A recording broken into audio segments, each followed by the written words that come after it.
Hello, and welcome to Stories from the View, a podcast from the Pleasant View Senior Center in East Longmeadow, Massachusetts. On this podcast, we invite East Longmeadow residents to tell us stories about their lives and events. And today's guest is Joe Maruca.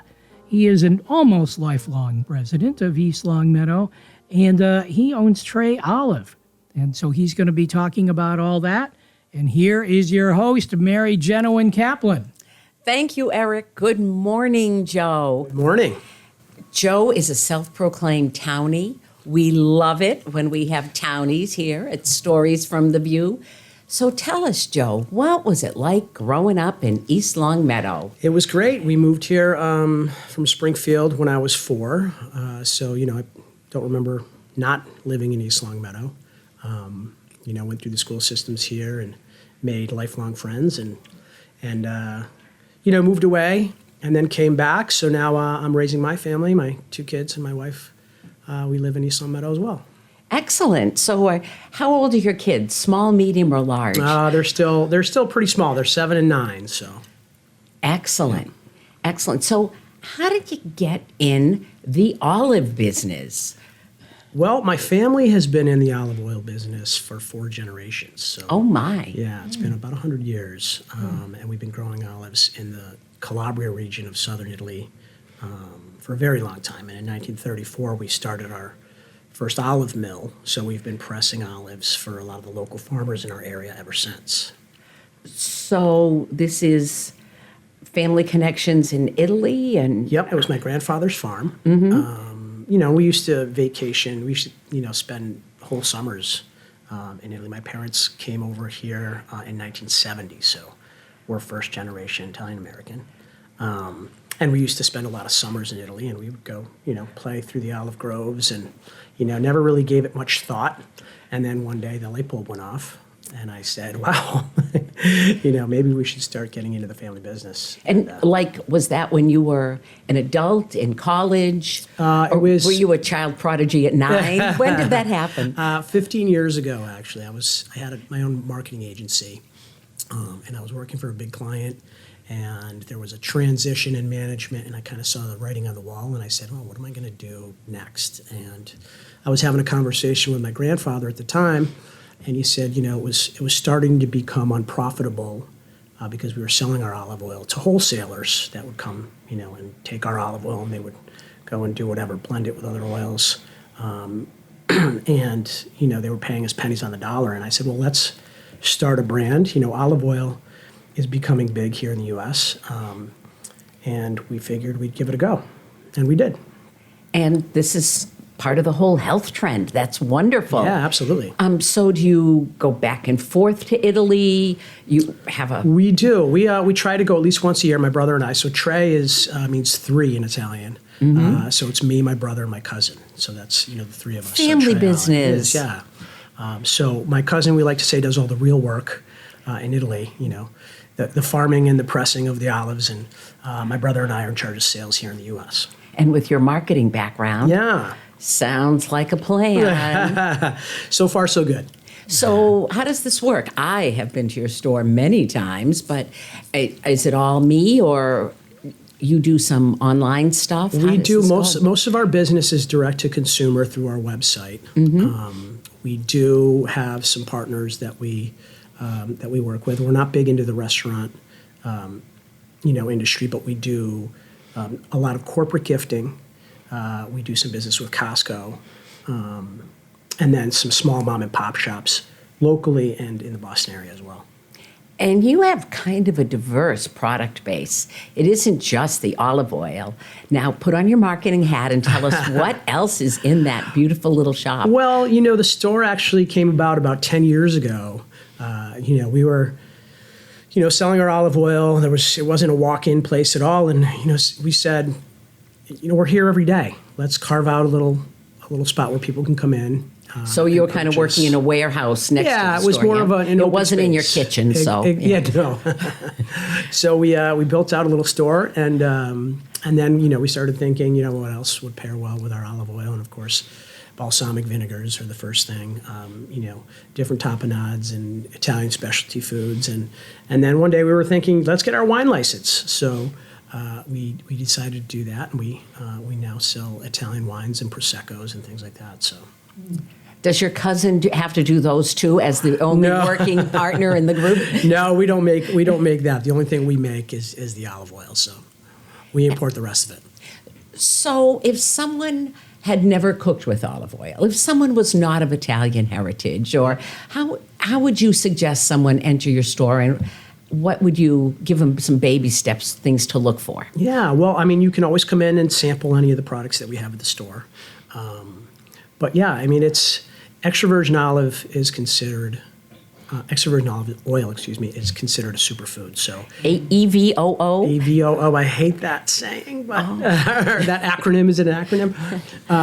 But it is incredibly good for you. It combats inflammation in your body, where other oils such as canola and vegetable oils are incredibly bad for you because they promote inflammation.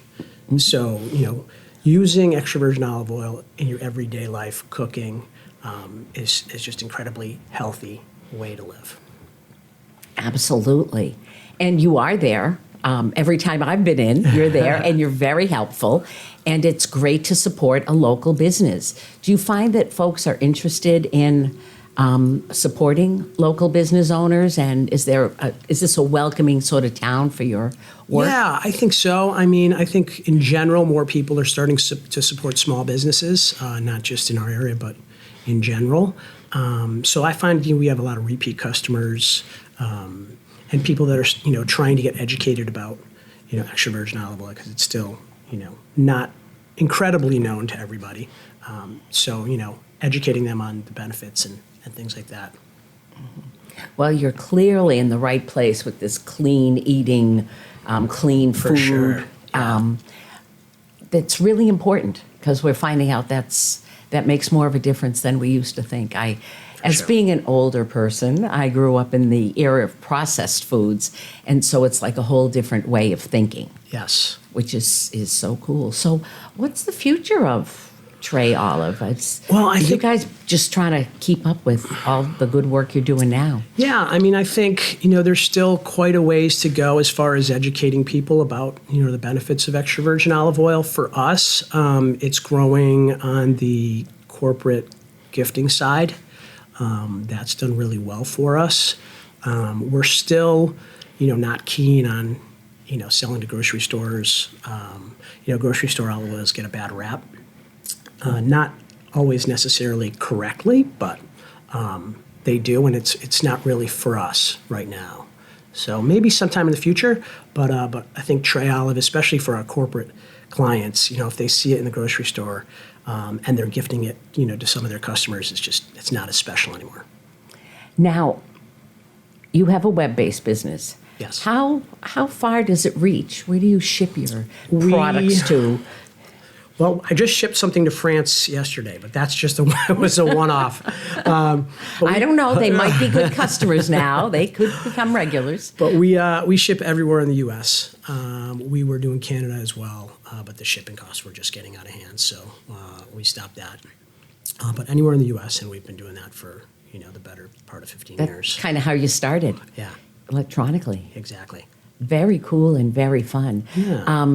So do you want to just make a shameless plug and say where your store is before we start talk about the rest of your life? Yeah, well, we're located at 180 Shaker Road. We're kind of on the side right next to the bowling alley, but we're not facing the street. So it is difficult for people to find us sometimes, but once you know where we are, the next time is much easier. And So, parking's right in front of your little alleyway, so yeah, it's we've got plenty of not parking. far. Yeah, which isn't usually the case for businesses on Shaker Road all the time. So we do have plenty of parking. So Excellent. Now, there's more to life than just the work, and the olive Yes. is as tasty as it is. And you're a dad and involved in town, so tell us a little bit about what it's like to be a second generation East Longmeadow resident Yeah. and raising your family like you were raised as a kid. Well, it's just as great as I remember it, to be honest. I mean, the community is very supportive, and we have a lot of friends here, obviously. My family still lives here. My brother and his kids are here, my sister. So we're involved. I'm on the soccer board here in town, and coach my daughter's soccer team. And it's And all how old sports are all these the children? time. They're 7 and 9, and they're involved in pretty much everything. So Oh, that's fun though. That's what makes it. Yeah, for What sure. it is. So how is it to be on the other side of the soccer ball, so to speak? it's great. So far, so good, I would say. Yeah, I mean, I didn't really want to get into it, but once I did, I think it kind of ignited my passion again because I played here in East Long Meadow as well. So it's good to be on that competitive side. I think our recreation director, Donna Prather, would say that some of the best soccer coaches have been kind of recruited unexpectedly Yes. into that role. Is your family involved in anything else in town? You said they're involved in anything. What else is going on? In town, no. I mean, Or in the world? Yeah. Well, my sister owns a bakery in Agawam called Giovanni's. So she's over there. Best eclairs and cream puffs. Yeah. Oh my God, I didn't realize that. Yep. That's my sister and my Worth the brother-in-law. trip across the river, sorry. Yes. If you have to go across the river. Yeah. Yeah, and my dad was he was a mechanic down in the south end of Springfield when he came over. So he was the Italian mechanic down on Main Street. That's where it was. Yeah, so all small business owners. Absolutely. You come from a very entrepreneurial family. Yeah, we try. That's wonderful. Anything else you'd like to say? Do you have any advice for folks or final parting words or messages? Yeah, I would say our olive oil stands out for one really important reason, and that's traceability. So we grow our own olives, we process our own olives in our family olive mill, we bottle it in our own bottling facility, and we import it directly to East Long Meadow. So when you're looking at purchasing an olive oil, there's a lot of fraud in olive oil because it's very expensive.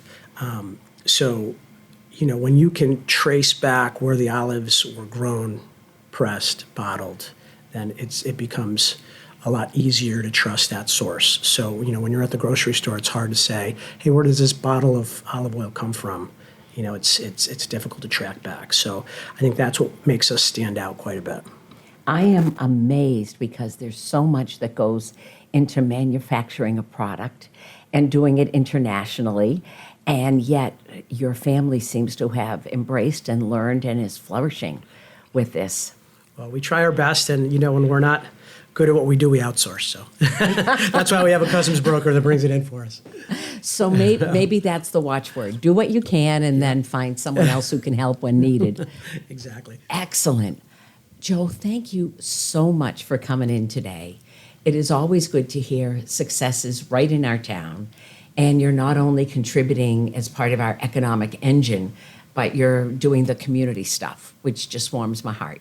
Thank you very much for having me. I appreciate it. Oh, absolutely. All right. Well, thank you. Thank you so much for being here today, Joe. That wraps up another episode of Stories from the View. We'd like to thank our guest, Joe Maruca, for being here today. From Trey Olive, the Stories from the View podcast is available on the LCAT 01028 channel on YouTube and on Spotify. If you have a story that you'd like to share on the program, contact Senior Center Director Aaron Kobler by stopping by the Pleasant View Senior Center or by calling Aaron at 413-525-5436, extension 1401, or you can send Aaron an email, aaron.kobler@eastlongmeadowma.gov. Thanks for listening, and we'll see you next time on Stories from the View.